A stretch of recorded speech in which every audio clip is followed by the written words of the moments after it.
Halo Bapak Ibu Guru Hebat. Pada kesempatan kali ini kita akan belajar mengenai makna, urgensi dan strategi internalisasi pendidikan nilai dalam kerangka pendidikan nasional.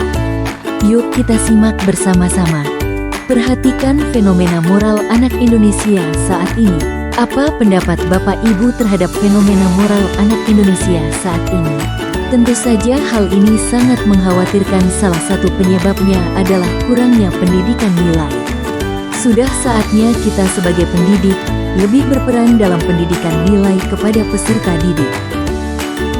Apa yang akan kita bahas? Pertama, krisis nilai dan urgensi pendidikan nilai. Selanjutnya, makna pendidikan nilai, peran pendidikan nilai, nilai-nilai dasar dalam pendidikan. Berikutnya, pendekatan strategi dalam internalisasi nilai, strategi internalisasi nilai, dan strategi pengembangan nilai. Krisis nilai dan urgensi pendidikan nilai di Indonesia saat ini. Indonesia menghadapi tantangan kompleks di era globalisasi, termasuk potensi pergeseran nilai akibat pertukaran budaya masif dan disrupsi teknologi digital. Menghadapi tantangan ini, pendidikan nilai menjadi respons strategi dan mendesak dalam sistem pendidikan nasional.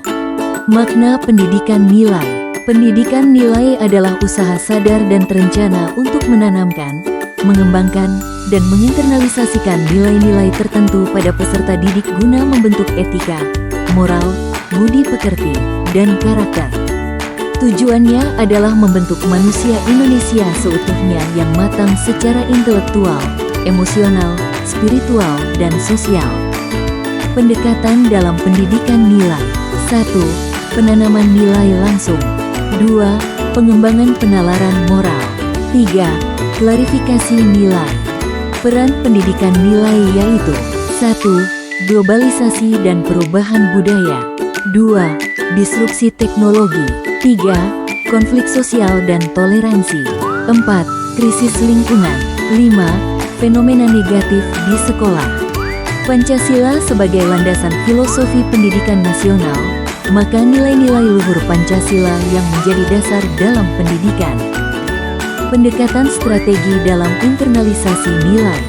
1. Transformasi nilai, menyampaikan informasi nilai melalui komunikasi verbal. 2. Transaksi nilai. Tahapan ini melibatkan komunikasi dua arah antara guru dan peserta didik dengan mengaitkan nilai-nilai baru pada nilai yang telah ada dalam dirinya. 3. Transinternalisasi. Pada tahap ini pembelajaran sudah melibatkan aspek afektif dan psikomotorik. Strategi internalisasi nilai dalam pembelajaran. 1. Kognitif bertujuan untuk mengembangkan pemikiran moral dan kemampuan individu untuk membuat keputusan berdasarkan nilai-nilai yang dipahami secara rasional.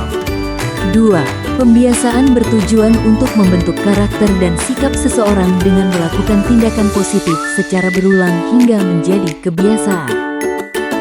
3. Pengkondisian lingkungan belajar yang bertujuan untuk menciptakan lingkungan yang kondusif untuk berkembangnya nilai-nilai positif yang diharapkan.